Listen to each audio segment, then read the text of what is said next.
Welcome to your go-to podcast for making the most of your second chance after a conviction, inspiring you to navigate the challenges associated with having a criminal record. I'm your host, Dion, and this is Uncensored Inspiration. Good afternoon and welcome to another episode of Uncensored Inspiration. I am the host, Dion Lee, and today's featured guest speaker is Chris Waters of Par Recycle Works. Welcome to the stage, Chris. Thanks for having me, Dion. I appreciate it. Good. I'm so happy that you are here. So before I start asking you a whole bunch of questions, tell us a little bit about yourself. So like Dion said, my name is Chris Waters. I represent an organization called Par Recycle Works. We are an e-waste recycler and we do workforce development. We strictly hire justice-impacted people. Me being one of those justice-impacted people myself, I came to the organization about 2 years ago.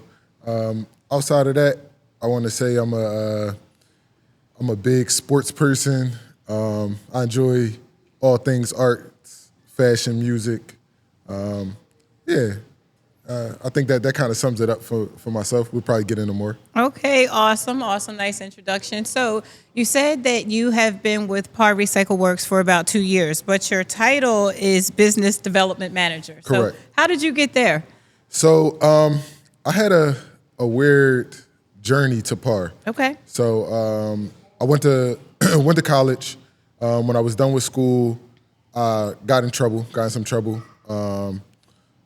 Was incarcerated federally for What kind of trouble did you get into? So I caught a drug case. Okay. So did that, went served 5 years in the feds. Okay. I came home. Coming home, my plan was that I was going to get my CDL and start a trucking company.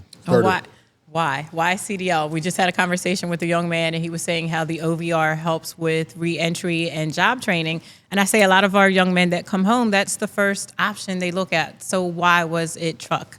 Yeah, so very low barrier to entry. Okay. And it's high paying. Okay. So I got a friend of mine. He doesn't have a record, but he makes well over $100,000 a year driving a truck. Okay, nice. So and trucking, they don't care about your record or any of that. If you could drive, you can get the job. Clean record. Nice. Yeah, okay. Exactly. So so that was my plan coming home, that I would get my CDL, go work for somebody or go buy a truck and start my own company. But when I came home, my license was suspended. Okay. So I had to kind of pivot, and knowing myself, if I'm stagnant for too long, I'm gonna fall back into bad habits. So, and I have to ask you a question there because it just clicked in my head. You said that you attended college. Where did you go to school? Indiana University of Pennsylvania. IUP. Okay, IUP. I almost went there. I went for the tour in October and got caught in a blizzard. And I was like, oh, hell no, we will not be coming up here in the mountains with all that daggone snow in October. Secondly, what was your degree? Did you finish? Yeah, so communications media. Okay. Production, public relations. All right, awesome. So now, how did you get in trouble after having a degree? That's where I want to get to before we go and more into your story. Yeah, so just being greedy. Okay. That's greed. I think, though, I'm kind of at a loss because your life is in a position right now, especially being young, a black male, going to school, and having a communications degree. You could be very well producing the show with Jack. Hold on. It's time to eat. With Zach, why turn to the streets? Why not stay straight and narrow? What was the appeal? Yeah, so I would say just again it was greed. So I got propositioned. Okay. And the was numbers. it because you were popular? Maybe. Okay. I think it was just from the people I knew. Okay. Got propositioned. The numbers started clicking in my head. Okay, I can make this amount of money and then I could be done with it. Okay. What they don't tell you is you're never just done with it. Mm-hmm. It's never that quick. It's never you just going to make X amount of money in 6 months or a year and then just leave it alone. Okay. So, that 6 months, what I said was going to be 6 months, turned into 2 years. Wow. And, once I got into the habit of making money, I was spending it the same way I was making it. Now I have my bills are astronomical, and Because you live in a different lifestyle. exactly. My friends say blowing money fast, BMF. Yeah. So yeah, that was that. And ultimately, it caught up with me. Okay. So now that it caught up with you, what are you looking at as far as opportunities to work in a traditional lifestyle? Because you said you came home and wanted to look at trucking. Why not still try to pursue communications? And how did that impact your family unit? Yeah. So family unit. Thank God I didn't have any kids. Okay. So I think that's one of the big things when a lot of people get incarcerated. It's like they have kids, so that's the big stressor. I didn't have any kids. Okay. Well, I still don't, but I didn't have kids when I was incarcerated. Okay. So it was really just more so my mom, girlfriend, like grandmom, those types of family members that were stressing. Okay.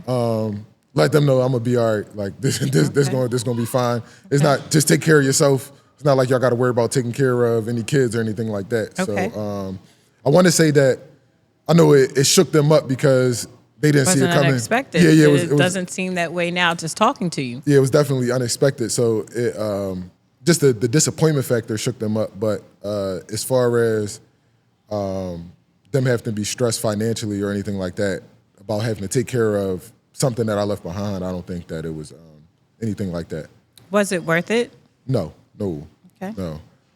In hindsight, looking back, what would you tell the younger you who was about to make that decision?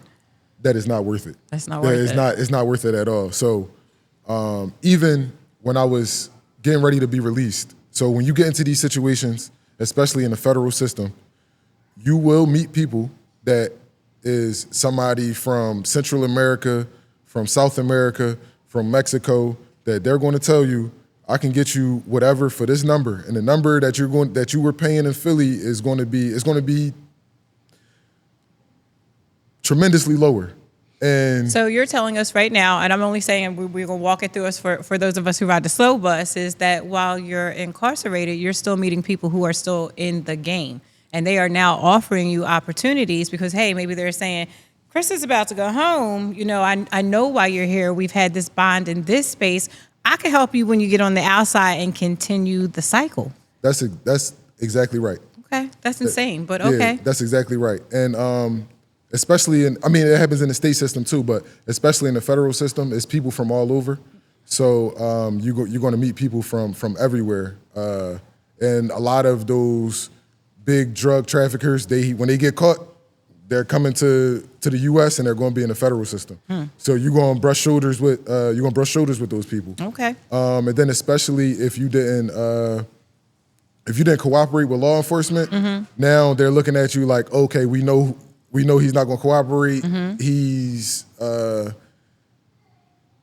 don't want to glorify this, but he's of our moral compass. Okay, so they say you're not a snitch is basically what's happening, right? Yeah. They say that we understand that you committed your crime, you're here doing your time, you didn't tell on anyone, and this is definitely someone we need to recruit. So how do you keep your head above that? So honestly, I thought about it. And I'm just being completely honest, I thought about it. And for the numbers that they were telling me, and I know that these people are serious, that they're not lying to me, I'm like, I go back into that same thought process of, okay, if I get out and just, all I need is 6 months, all I need is a year, and I could be set for the next 15, 20 years. But the thing that really clicked for me was I got blessed. I only got 5 years. Okay. And a lot of people that was in my same situation, to get that amount of time, they had to cooperate or they had to do something that they didn't really want to do. Okay. To be able to even see the streets again. Okay. So let's backtrack a little bit. When I got arrested, I had a good paying job. Okay. So I was working for a marketing firm. Okay. And this is where I'll say it was greed. Like I was making Dr. Jekyll, Mr. Hyde, you cocking in 9 to 5, Yep. showing up as Mr. Waters, but then between 9 p.m. and 5 a.m., you're out here being somebody else. Exactly. Okay. So I had a pretty well paying job. Nice. And so fast forward to now, I'm thinking about this, and you know when you first get locked up, it's the tears and it's all the regret and it's all the emotions and it's like I'll never do this again. And then on the back end of it, when you're about to come home, now those thoughts start creeping in again. So that's where I was, and I just kind of I tried to ground myself and like, hold on, I had these same thoughts that I was praying and I'm asking God, like, if you get me out of this, I'm never going back to this. I'm telling my mom, I'm telling my grandmom, I'm never going to do this again. I'm telling everybody that like I'm never going to do this again. And those thoughts started creeping in. And then I feel like I'm a very logical person. Okay. And I'm very numbers driven. If the numbers don't make sense to me, and if the pros don't outweigh the cons, then I can't do it. And the numbers meaning going back inside and what you could potentially be facing because now you would be coming back for the second time. Exactly. So just another little backtrack. When I was fighting my case, I wanted to go to trial. Okay. Why? And because I felt like I had a very strong defense. So let me just quick ask that because I feel like, and you can correct me if I'm wrong, you were caught, right? I was caught red-handed. Okay, and you're caught red-handed selling drugs, right? Yep. So you have product on you, and I didn't have it on me, but yeah, I was caught. So they knew enough to know that you are doing something you shouldn't be doing. Correct. How do you fight that, and when? And I'm just asking, when you know you're wrong, how justify that for me? So I had a very strange case. Okay. So what happened, without going on a long tangent and getting into too much details, but essentially what happened was they started investigating me for something else that didn't have anything to do with drugs. Okay. And they figured out that I actually wasn't breaking a law. Okay. What I was doing. Okay. But it piqued their interest into me. Okay. So, and this is something else for the youth. Once any of those federal agencies, DEA, ATF, FBI, Homeland Security, once you are in their sights, it's hard. Yeah, once you on their radar, it's very, very, very hard to get off their radar. And you could be walking a straight and narrow, and they will find something. They will find a hair that's out of place. Yeah, exactly. And they might call it money laundering. They might call it tax evasion. They might call it whatever. So that was kind of the situation with that. They were investigating me about something else, and they figured out that I actually wasn't breaking the law. But it's like, okay, so what is he doing? During their surveillance, they realized he's selling drugs. So they started sending undercover agents to try to buy drugs off of me. I'm from Philadelphia. I can see.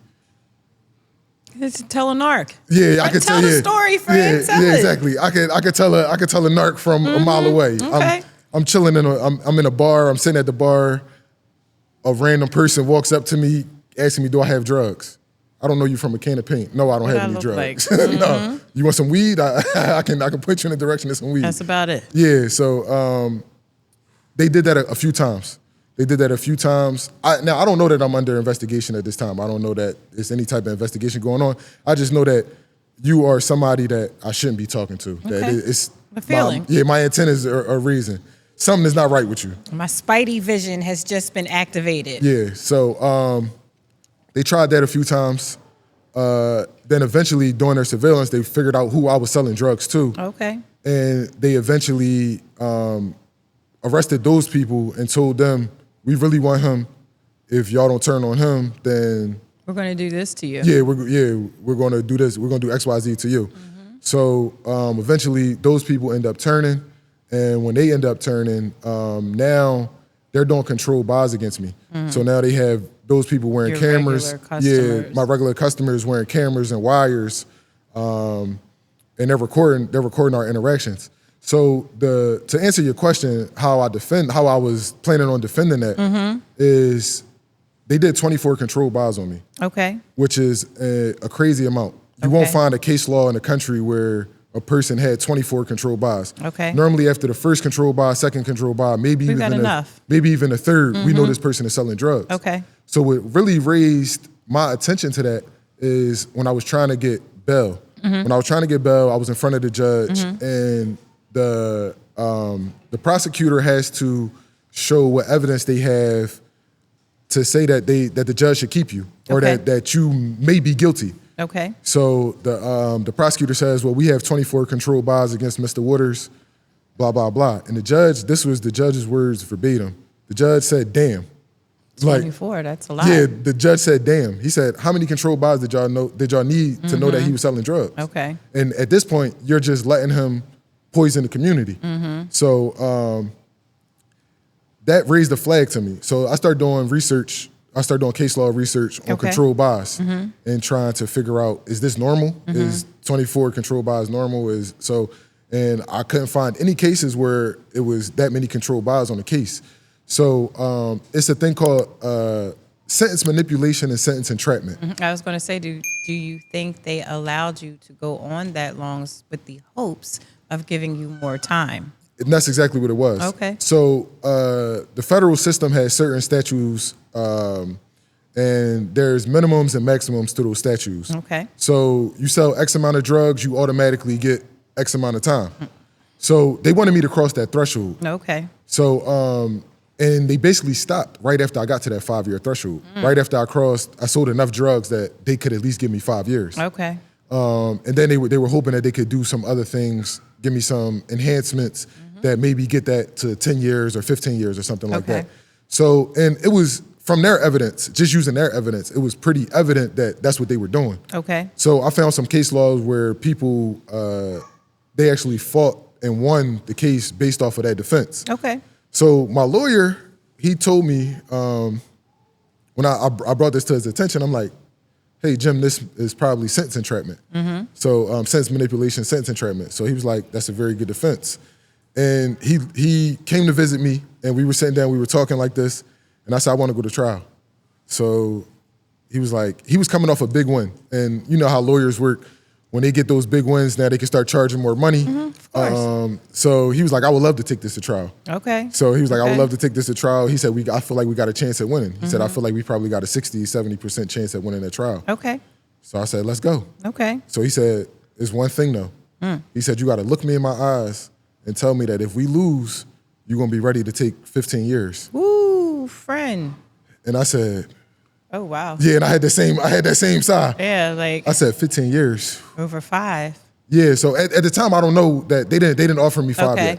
yet. So you can kind of look at your guidelines and look at what you might get sentenced to. So I knew that I was at least going to have to do 5. Okay. So I'm like, Jim, let me sleep on it. So he like, I'm not taking this to trial with you unless you confidently tell me.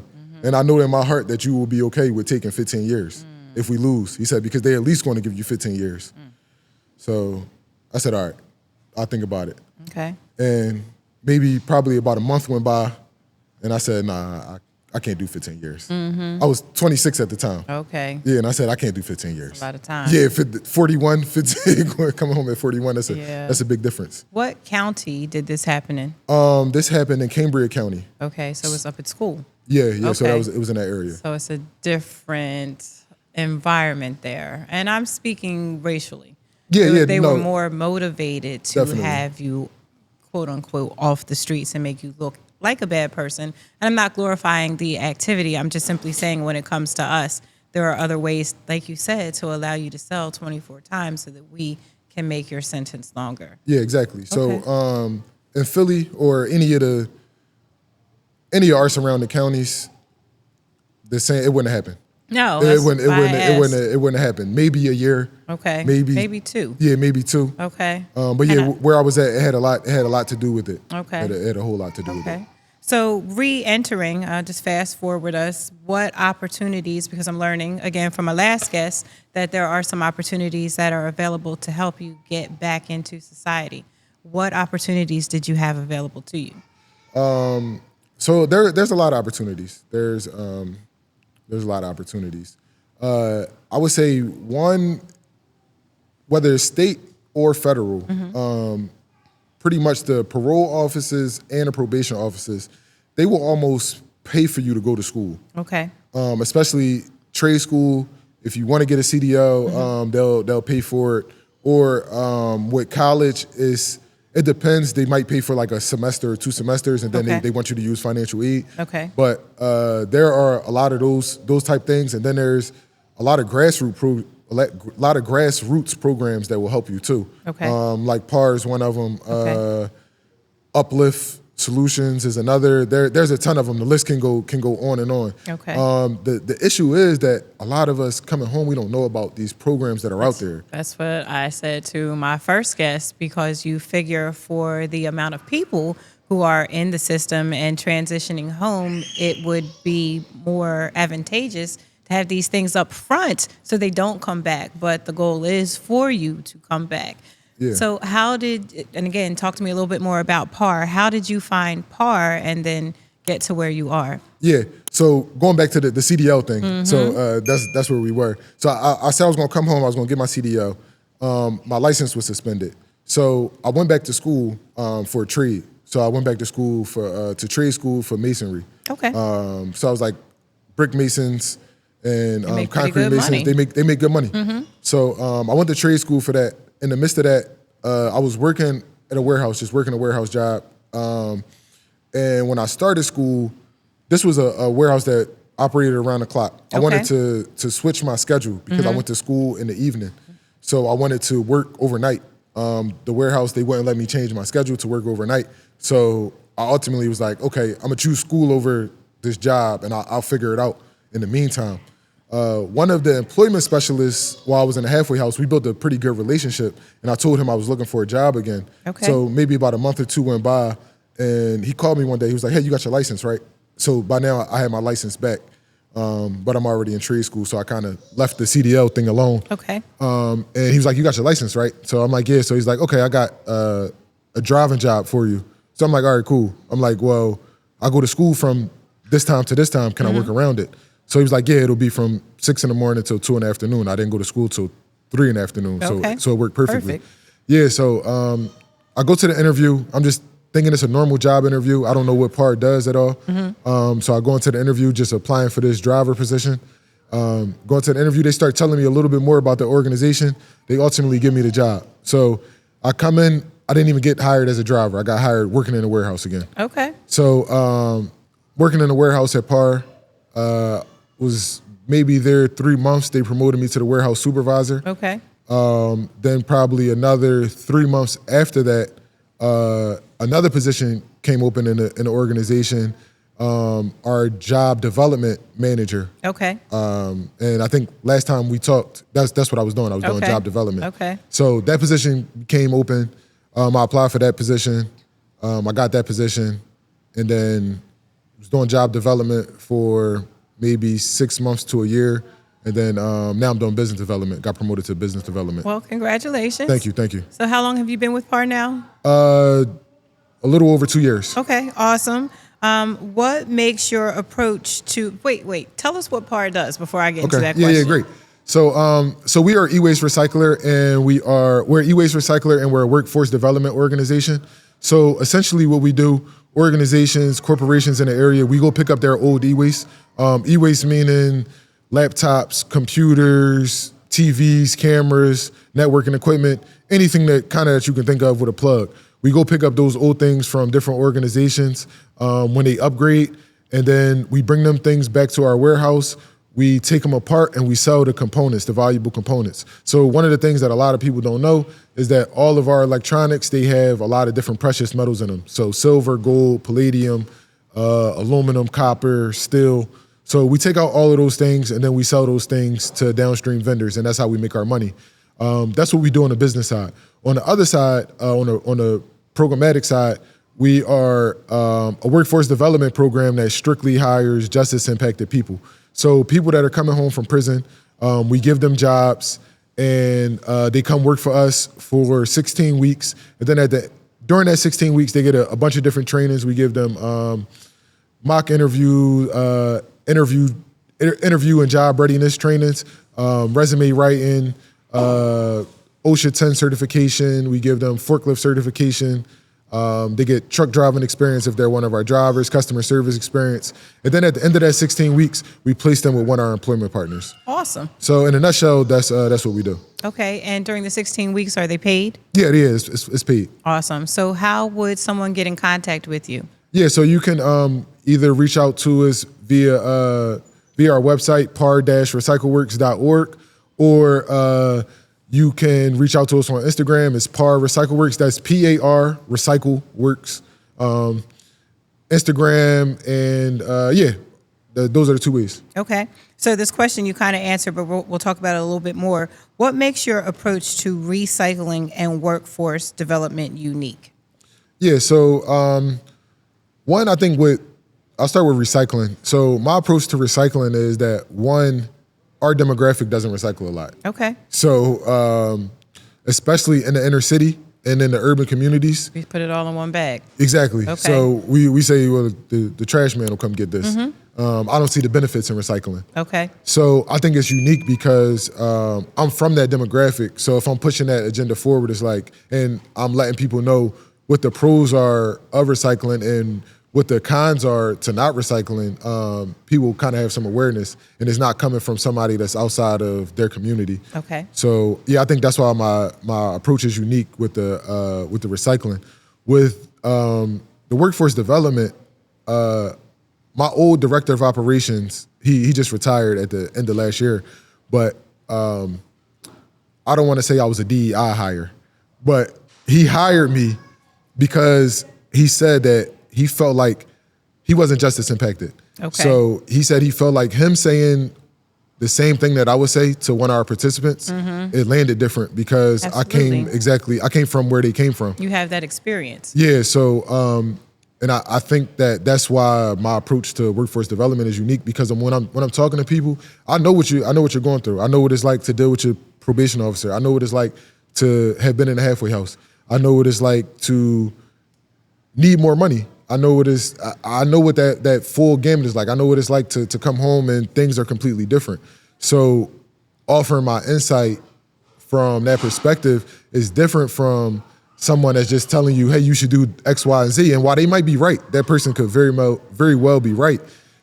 The person receiving it might feel like they don't know what I'm going through. Okay. And I kind of feel like it's the same thing with a parent talking to a child versus an older brother talking, or an older sibling talking to a child. Mm-hmm. It's like, this is my peer that's talking to me versus someone coming from a position of power. It's a relatable experience that I'm having right now.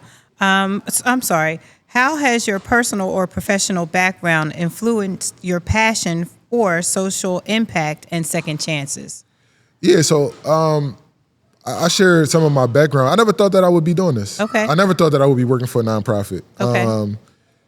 The cards and the stars just kind of aligned, okay. and I ended up here, but I enjoy it thoroughly. So when I moved from the warehouse supervisor to doing our job development, I actually had an offer from SEPTA. Okay. I had a job offer from SEPTA. Now, would SEPTA have hired you with a record? Did you get that far to talk to them about that? Yeah. So okay. So SEPTA hires a lot of people with records. Oh my goodness. So they're probably the biggest in our area, the biggest second chance employer. Yeah, they're probably the biggest second chance employer in our area. Thank you for sharing. Yeah. So if you're coming home and you need a job, go to SEPTA. Okay.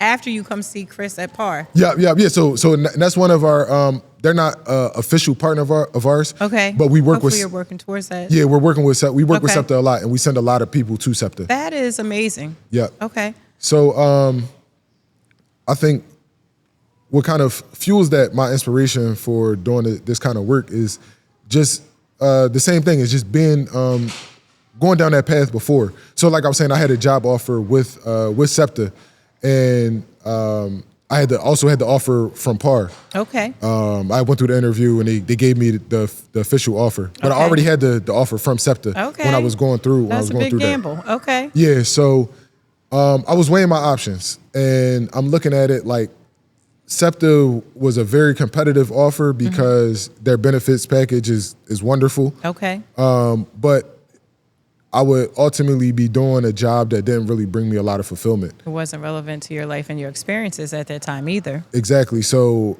I would be going to work every day, and while I'm making good money, I would be dragging myself. Why am I here? Yeah, exactly. Situation. What time is it? It's not 5 o'clock yet. I don't even smoke, and I need a smoke break. Yeah. So I was weighing my options with that. And I went back to PAR, and I basically told them, like, they knew that I had the offer from SEPTA. Okay. So I told them again, like, hey, I got this offer from SEPTA. can we make this offer any better? Yeah, what y'all gonna do? Yeah, so they made the offer competitive. That is incredible. And I was at that point, it was a no-brainer. Okay. And my director of operations at the time, he said, "So what insurance are you going to give me that you're not going to leave? You're not going to leave to go to SEPTA? Okay. That you're not doing the same thing to SEPTA and saying like I got this job offer already." Game. Yeah. So and I basically explained to him like I would enjoy doing this, just because I'm able to help people from the same places that I came from. If I can help somebody that's thinking about going back into the streets, or if I could prevent somebody from ever going into the streets, then I would enjoy that a lot more than going and lay railroads for SEPTA. Okay, that's and amazing. not diminishing that at all, but just me personally, I would enjoy. Calling. Yeah, I would enjoy that. I would enjoy that a lot more. And two, it's more relevant to your second chance. So when you tell your story, it matches not only your experience, but what your work life is right now. Exactly. That's incredible. I love second chance stories. All right, I had a couple more questions for you. As a business development manager, what are your biggest challenges and opportunities in growing the organization? So we touched on one of them briefly, but like I said, so we're based in Philadelphia. Our demographic doesn't recycle. Okay. I don't want to say nobody recycles, but I recycle. The majority. I want to say a large. I don't even want to say the majority because I don't know the exact statistic, but I know a large part of our demographic doesn't recycle. Okay. So that's a big challenge.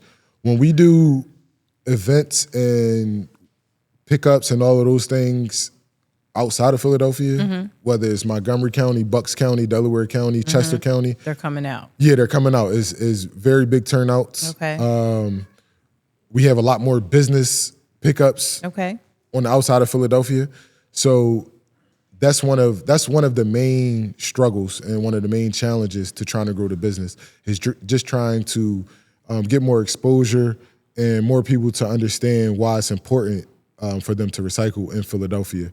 The other big thing is a lot of organizations are very bureaucratic.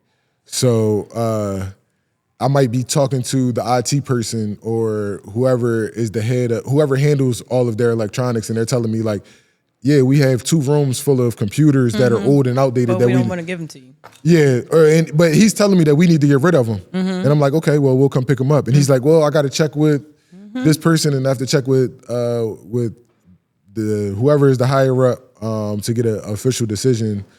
So just being caught up in a bureaucratic process is another big obstacle with trying to grow the business. Okay. So unrelated, but there is the Montgomery County Chamber of Commerce, which I just became a member of and went to a Shark Tank event just last Wednesday, and I learned about it here at the library.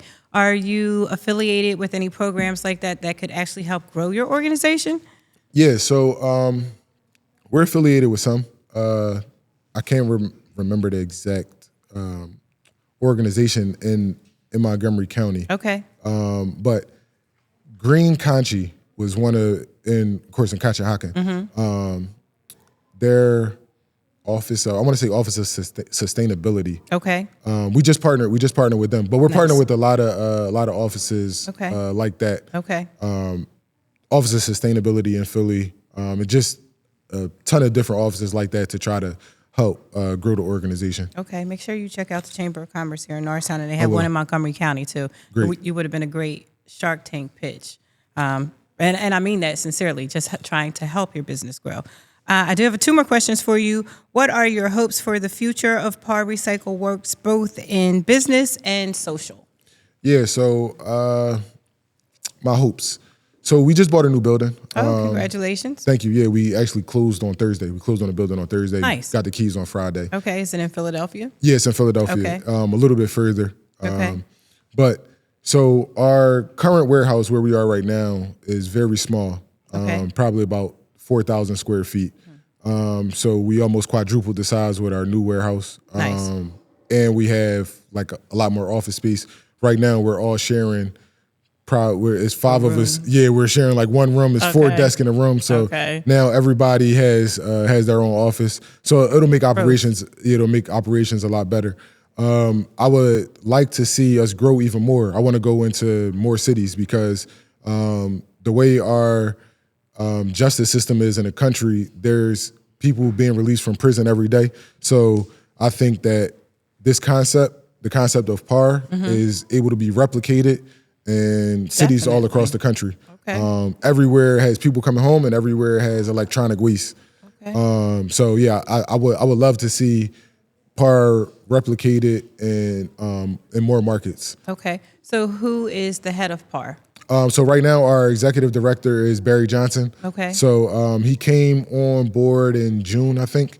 Barry came from Uplift Solutions. Okay. So he was the vice president there, and then he stepped in now as our executive director. So yeah, shout out to Barry. I love Barry. I love what he's doing for the organization, Nice. where he's taking it, and now since Barry came in, now we can officially say from top to bottom we are all justice impacted. Get out So of here. yeah, so now Okay. that's hey Barry, come on the show. yeah, so that's we're pushing our agenda forward. Okay. 100%. Yeah, so now no matter who one of our participants talk to in the organization, everybody has been in their shoes before. Giving me goosebumps. That's amazing. Yeah, so and one of the small flexes that somebody from our office always says is it's like 10 college degrees in between everybody in our Floating office. around in this room. Yeah, exactly. So and all black men. Amazing. Yeah, so to answer your question, I would love to see PAR replicated in other cities. Okay. And then from a social aspect, I would love to see us. This is actually our goal, to at least touch 1% of the population that's coming home from prison. Okay. So right now in Philadelphia, I think. Sounds like a small goal though, but number-wise, what do you think 1% of the population coming home is? Yeah, so it's about 180 people. Get out. Okay.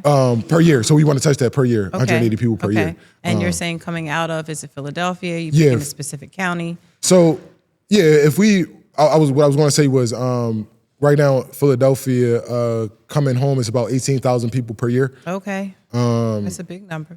That might be state. I might get it. That might be mixed up. Okay. It may be Philadelphia or maybe Pennsylvania. Okay. But it's about 18,000 people that are coming home every year. Okay. And we want to touch 1% of that. So 1% would be 180 people. Okay. Per year, we want to touch 180 people per year. That's our growth goal for like the next 5 years. Nice. Right now, we're at like 50 people per year. Okay. This year, we're right on track for 50 people. Last year, we were at like 38. And then next year, the goal, I think, is 75. And then we're just going up until we get that 180 goal. How do you market your company to people that are coming home? How would someone find out about you? Yeah, so we partner with basically all of the area halfway houses. Okay. Probation, all the probation officers and parole agents, they know who we are. The Philadelphia courts, they also know who we are. Okay. And they give us like recommendations and referrals. People. Yeah, so Okay. they'll say, hey, go check out PAR, Okay. see if they're hiring. Okay. You might be a good fit. Okay. And that's primarily how we market. Also, I'm always at job fairs. I'm always at almost all the job fairs in the area. Okay. Temple always has a big reentry employment fair. Okay. We're always there. Nice. So yeah, we job fairs, and then the probation offices, parole agents, and the courts and Okay. halfway houses. So if someone who views this show says, hey, I'm in that same situation, I've been home for a while, I can't find anything, would they be able to reach out to you for employment? Yeah, 1,000%. All right. Give us a telephone number so they can find you, friend. Yeah, so I can't think of our office phone number off the top of my head. Yeah. We'll put it on the screen. Okay. But par-recycleworks.org. If you go to our website, we have a box on the website, and you can just click like looking for employment. Nice. And you'll fill out your name, all of that, your phone number, and then somebody will reach out to you. Okay, awesome. So tell us about any events that you have coming up in the future and ways to support you. Yeah, so events that we have coming up. So we have events, I want to say almost every weekend. For recycling. Yeah, Okay. for recycling. So normally we partner with local politicians, churches, schools, those sort of organizations. Okay. And they host the event, and we'll come out and we'll do the e-waste recycling. Today before I got here. I'm sorry. There's a rep from Greg Scott's house. So it's Greg Scott, representative, PA rep. There was someone from Greg Scott's office. So when you said you partner with great. people, I wanted you to make that connection. So excuse me, I didn't just daze off. I was looking for that person. Oh, no, it's fine. So today, actually, before I got here, while I was running late, we had an event with State Rep Andre Carroll and with Senator Art Haywood. Nice. So their two offices partnered up, and he did a paper shredding, e-waste recycling. We just had one of those today, literally. Okay. Yeah, and they also were collecting old medicine. Okay. So if you wanted to dispose of old, outdated medicine. Okay. So yeah, typically we partner with those types of organizations and people. Next weekend we are, I want to say, at E9 Baptist Church. Okay. But if you look on our website, all our events are listed on our website. We'll also, and I'll make sure you get an invite. We'll be doing a ribbon cutting event for your new building. Awesome! I would love to be there. Yeah, so yeah, I'll make sure you and your team get an invite for that. Okay. But all our events are posted at par-recycleworks.org. And give us the physical location of PAR, either the new building or your old building. Where can they find you? Yeah, so I don't know when this will air. So I'm going to give you, but I'm pretty sure we'll probably be out of the new building out of our old building by then. So our new building is 6901 King Sesson Avenue. Okay. Yes, in Southwest, right near the airport. And if you have any e-waste, you could drop it off Monday through Friday between 8 a.m. and 2 p.m. Those hours might get extended a little bit with our new building. Nice. But so yeah, we do pickups also. So like if you have like old TVs or something like that you can't fit in your car or you can't lift, we'll come to you and pick it up. Give us a short list of items that you collect. Everything. Okay. Because TVs I wouldn't have thought of. Yeah, so I'll give you the items that we don't accept. Okay. That's a lot shorter list. Okay. So car batteries,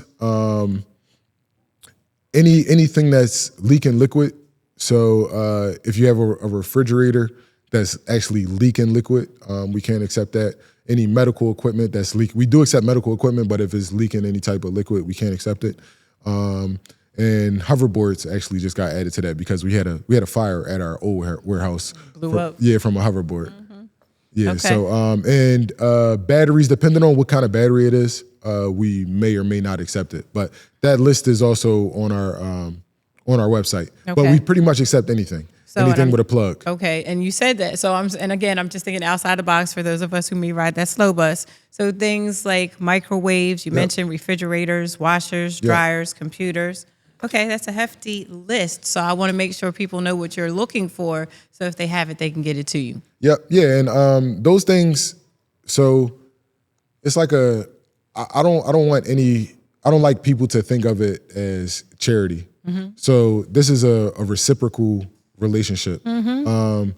One, you probably have some things in your house that you need to get rid of. Absolutely. Because I know I do. Mm-hmm. And I work at PAR. Okay. And I still have. Drop it off. Yeah, and I still have things that it's like, I'm supposed to take that to work. Okay. But so one, declutter your house. Mm-hmm. The second thing is you're helping the environment. Landfills, all of those things go to landfills if you don't recycle them. Okay. Not necessarily, and it doesn't have to be with PAR, but when you're not recycling electronics and you're putting them in the trash, they're going into a landfill. Okay. 70% of the toxins that are in our landfills come from electronics. Oh, okay. Because electronics have all types of things that just are not supposed to get put in the ground. Into the earth. So, most of them can be reused. Okay. For more electronics or for whatever application. So that's the other thing. You helping the environment. Mm-hmm. And the third thing, you are also helping someone that is justice impacted. Yeah, yes. Because you're helping them to keep employment. So that's keeping that cycle. That's keeping our wheels moving, keeping that cycle going. So yeah, it's a very circular economy. I love it. I absolutely love that. Any final words from you? It's not worth it. Not worth it. So I want to touch on that again because we got off topic with that. So the reason that is not worth it, and this is one of the things that I was thinking about. I was talking about when I got propositioned, and my proposition, I was thinking, if I make, and these are my exact thoughts, if I can make $1 million in 2 years, because the numbers, that's kind of what they were coming out to. And I told you, I'm very numbers driven. If I can make $1 million in 2 years, if I get caught, I'm at least going to do 15 years, at least.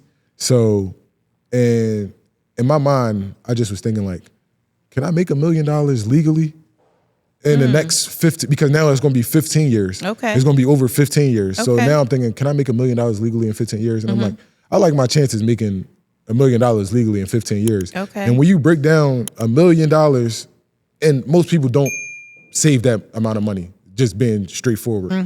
Most people that are selling drugs are getting nowhere near $1 million. Might not even ever see $100,000. But let's just say, let's think big. And even if we say $1 million, $1 million over 15 years is what? Maybe 80,000, something like that. And I don't think it's probably less than that. So can't do math that fast. So you can go find a job that's going to give you $80,000 a year.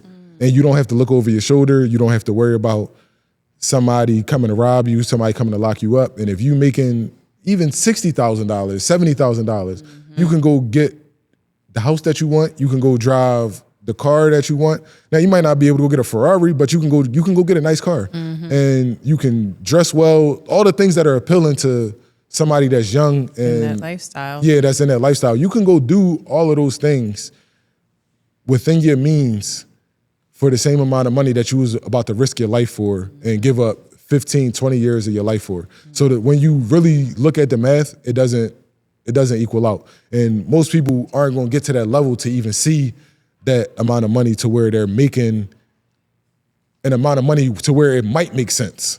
Because now if somebody, I've known people that would say if they can make $5-10 million and give up 15 years, they would do it. If I can come home with that amount of money, some people think like that. I still wouldn't do it. It's but not worth it. Yeah, it's still not worth it. 15 years is a long time. A very long time. And that's not even counting in any of the emotional stress while you're locked up. Like, that's not even counting in any of that. I was just sitting here saying being in a box. Right. Just 15 years confined to one location as your permanent address is not appealing at all. Yeah, at all. Okay. So yeah, it's not worth it. That's my spill on it not being worth it. Okay, and I agree. All right, so do we have any questions from our audience? Yes. So I have. What's your name, friend? Oh, hi. My name is Taria Mayo. I'm with Montgomery County Participatory Defense and Reunited Family Bail Fund. So here in Montgomery County, we do bail people out under $5,000. And in the Montgomery County Participatory Defense, we do defense advocacy. And we court support, help families navigate the system. So we're pretty much justice-related, impacted loved ones, either in the system or out of the system. And so I had a couple questions for you with your Second Chance program, because that's one thing that we run into a lot of things with the young men and women that we help with reentry. Here in Montgomery County, reentry is very, very, very hard. I know Philadelphia has a lot of more resources when it comes to reentry, but I know the funds isn't there. So my questions is, first and foremost, how do you spell PAR? How are you spelling PAR? Yeah, sorry, that's PAR. .org? par-recycleworks.org. And that's where someone would come for a job? Yes. Yeah. Okay. So we have a job form on our website, and they can fill out their name and all of their phone number and all of their information, and it's a drop down that says employment. Okay. And then you was also saying that you deal with your goal is to pretty much help 1% of people coming home from incarceration. So you were saying that you're looking forward to doing about 180. Correct. But right now y'all servicing 50. Correct. As we speak. All right. And your numbers was about 18,000 coming home from from Philadelphia or just so that was one? I don't remember what the exact number was. I don't remember if that's for the state or if that's for Philadelphia. So when we projected our numbers of the 1%, it was based off that 18,000. 18,000 is 1% of 180 is 1% of 18,000. But honestly, I don't remember if that was based on Philadelphia or if that was based on the state. But the reason I think that that was based on the whole state is because I know we have like almost 100,000 people incarcerated in the state. Pennsylvania. Yeah, in some of the largest jails in the state. We might have more than any. You said 100,000. I think you're underbidding. Yeah. Because last week, I don't know if you ever connected with a program. I'm connected with a program called Man Up. Have you ever heard of it? I think I've seen them at some of the events that we've been at. Okay. Yes, that's Tyree Wallace. So he just came home from 29 years of incarceration.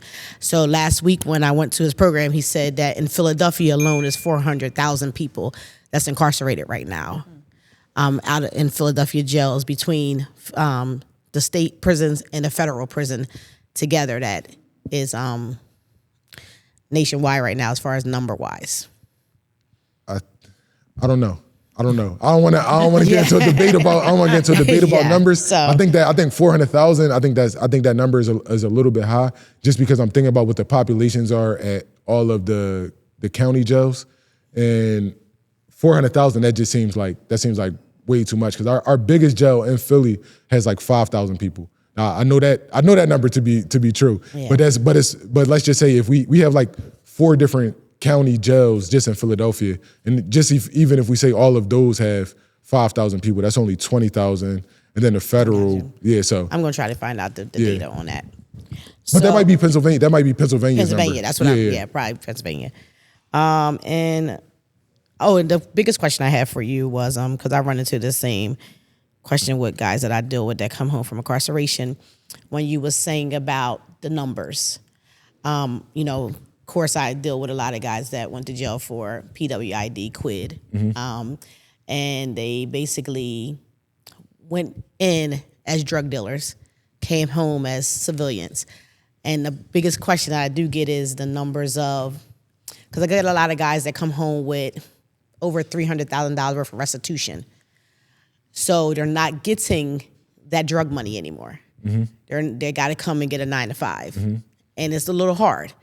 So with the temptation of how you said, what would you give, what kind of motivation or opinion or suggestion will you give to a guy that's coming home from doing 20 to 40 years for drug charges, 60 years, looking at a 6-year life sentence in feds, but got it overturned, come home after 15 years of doing in the federal penitentiary? What would you inspirationally tell these people that's no longer getting that fast money? Yeah, that just gave me chills a little bit, because, sorry to get off on a tangent, but one of my colleagues, he had like a 180 to 360 year sentence that got commuted. He ended up doing 38 years on the sentence. He works with us now. He has got a degree from Villanova, about to get his master's. But so it's that just reminded me of him when you just said that. But the piece of advice, or my opinion on that, would be that person has to want to change. Like, they have to want to. The biggest thing has to be they have to want to not go back to prison. So if they're okay with going back to prison, then I feel like it's not really anything that anybody can do to sway that person's opinion. One of the big things that I tell everybody, especially the younger generation, I just want you to be informed. If you make the decision, you make the decision, but I want you to know what lies on the other side of your decision. So if you are okay with doing this, and you know what the consequences are, and you are okay with getting that 30 to 60 years, and you're okay with that, but you know that's something different than the person that's 19 or 20 and they're just doing this and they don't know, and then they get locked up and they like, whoa, I didn't know that I was going to get 20 to 40 years. So that's the first thing. If the person is like if they're okay with it, then it's nothing that anybody can do for them. But if the person doesn't want to go back to prison anymore, but the temptation comes because of they're used to living a certain lifestyle. Like I said, it's a lot of jobs out here that you can make good money at. So the trades are, I tell everybody, whether carpenters are making like $35, $40 an hour. Masonry, they're making $40 an hour. The unions, sorry. If you're working for a private company, it might be a little bit different. But the trade unions, once you're past your apprenticeship and you're after that 2 years maybe and you're done with your apprenticeship and you're actually a journeyman, I know brick masons and cement masons, they're making $45 an hour as masons.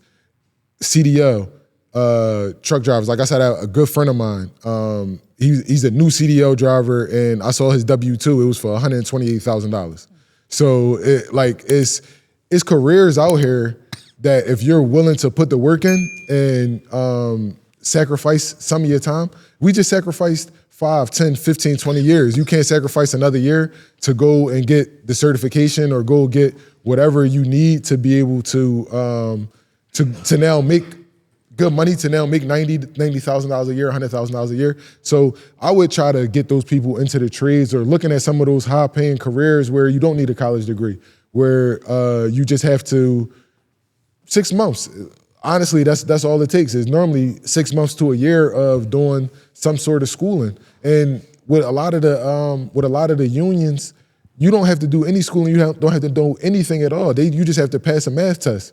If you could do basic math, then they'll take you into the union and they're going to teach you everything that you need to know. So that would be my thing. And if a person, even if you were selling drugs, if they can't live off of $90,000 or $100,000 a year, then unless you got 10 kids. But if you're the average person with 2 kids and you can't make do with $70,000 to $100,000 a year, that's a deeper issue. Got you. So I just wanted to just thank you for what you do and just keep up the good work. And I will be definitely sending a couple of guys your way. Thank you. We always end the show with my bam, bam, bam, bam. So on the count of 3, friend, you ready for me? Yep. 1, 2, 3. Bam, bam, bam, bam. Thank you for tuning in to another live studio audience of Uncensored Inspiration. And thank you to my guest, Chris Waters of Par Recycle. Thanks for having me.